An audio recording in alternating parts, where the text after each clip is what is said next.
سلام و درودی دیگر بر همه شما همراهان عزیز. بچه‌ها امروز مزدا بودم، اومدم مزدا تقریبا میتونم بگم آفرای خوبی گذاشته به خاطر end of financial year. خیلی هم آپشن‌ها زیاده توش به نظر من. الان برای کسایی که تمایل به داشتن و یا راندن مزدا رو میکنن، قیمت ها رو هم خوب شکونده. اکثر ماشین ها 2023 هن، ولی قیمت ها رو خوب تقریبا میتونم بگم تخفیف داده، هر کدومو چند هزار تا قشنگ پایین آورده. ماشیناش هم دمو هن هم 0 کیلومتر هن. بعد آپشن های مختلفی هم که داره تا دلتون بخواد. CX5 داره، بعد 660 90 69. حالا یکی چند تاشو چک میکنم. اینجا یکم شلوغه، برم بیرونم آپشن خیلیه، راحت‌تر میتونم ببینم.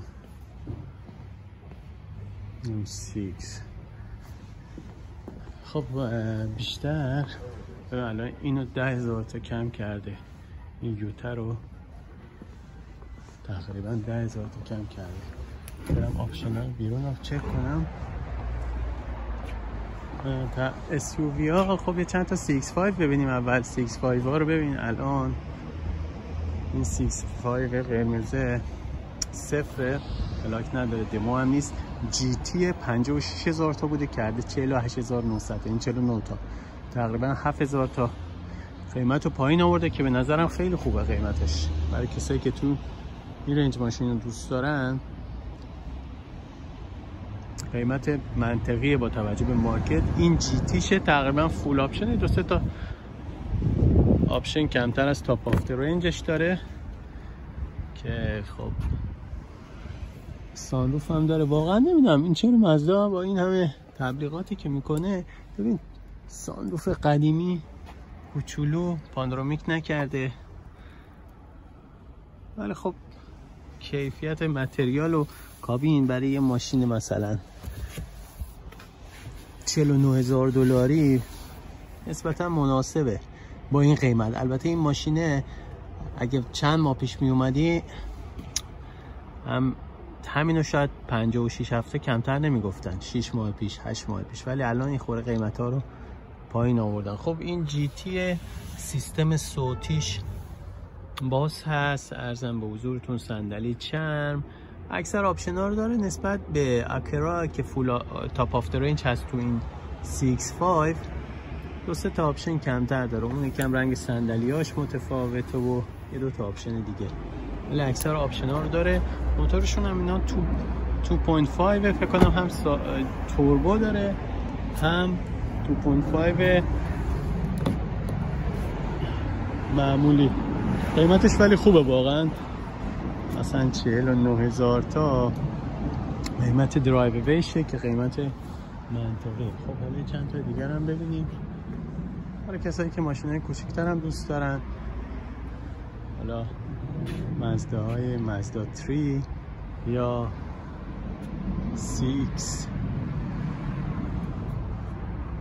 6 که خب خیلی اونا رو من پیشنهاد نمیدم واقعا. این ماشینا دیگه حجم داخلشون خیلی مناسب نیست نسبت به قیمتشون.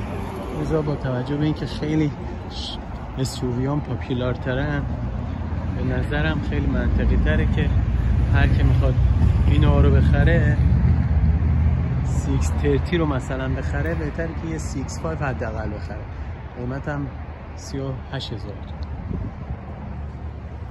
واقعا من پیشنهاد نمیدم به هیچ که، نه کاپل نه فرد تنها نه خانواده. خب مثلا این یکی ببین 10,000 تا کم کرده. 690 82,000 تا بوده که الان این البته دموه با توجه به اینکه پلاک داره.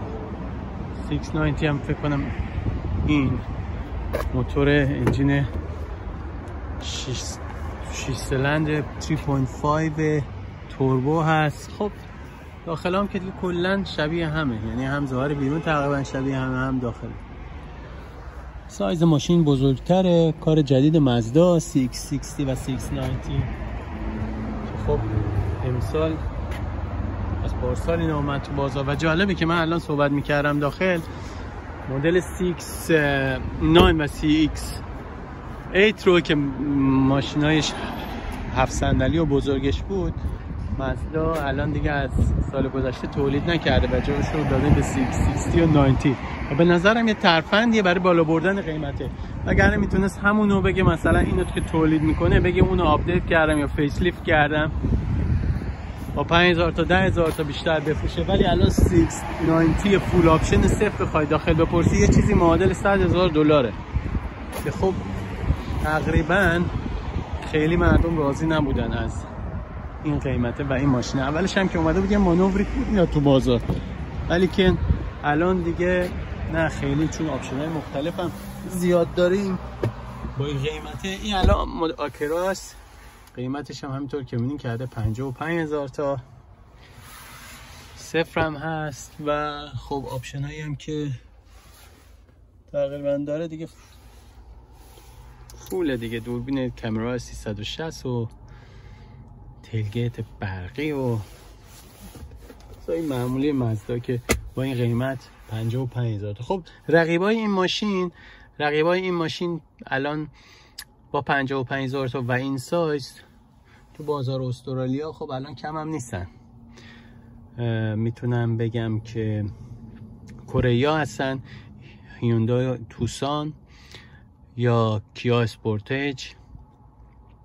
خب حالا من معمولا دیگه الان تویوتا رو نمیگم چون خب تویوتا الان یکم ساپلایش کمه، قیمتاش بالاست، آپشن خرید آنچنانی فعلا ازش نیست. البته تویوتا هم به زودی به نظرم ساپلای بهتری خواهد کرد و تو بازار بیشتر خواهد اومد. من سوال صحبت میکردم الان تایم انتظار تویوتا تقریبا 3-4 ماه شده، مثل قبل فکر کنم نیست دیگه 2 ساله باشه. ولی خب با این قیمته آره آپشن‌های مختلف هست. چینی‌های جدید هستن، هاوال و BYD و ماشین‌های دیگه. سوبارو هست که خب من خیلی با سوبارو ارتباط نزدیکی ندارم، ماشیناشو خیلی بررسی نکردم. جدیداً دیدم که هوندا چند تا آپشن زده و خب با 8 سال گارانتی به نظرم اونم کسایی که علاقه به اون برند داشته باشن میتونن در نظر بگیرن. بعد آره یه چند تا CX-9 هم اون سمت دیدم، دارم بهتون نشون بدم. ببین شما ماشینای مازدا الان این برنده این اتاق خوب بود واقعا، چند سال تو بازار خوب جواب داده، ولی خب دیگه الان 2024 مثلا واقعا CX-5 واقعا باید آپدیت بشه. مثلا اینم یه CX-5 مکس هست 37500 تا که شما ببین تقریبا کسی که میخواد یه CX-30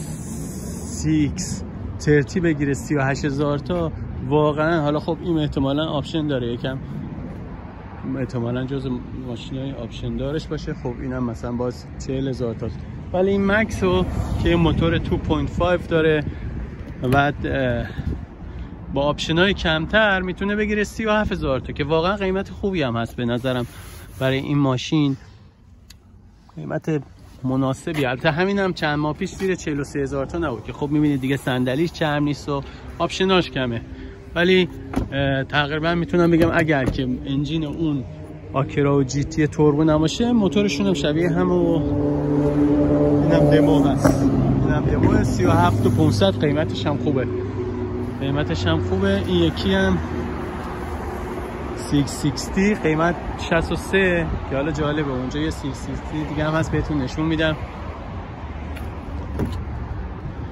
که خب میبینید داخل این دیسپلی رو بزرگ کرده، یه مقدار این جلو رو جینگولی منگولی تر کرده، یه ذرم متریالش به نظر بهتر هست، ولی خب اختلاف قیمتش هم کم نیست. همین ماشین هم چند ماه پیش بالای 70000 تا بود تو مارکت. آره میبینید همین الان 73 بوده، الان کرده 62، یعنی 11000 تا کم کرده از قیمتش.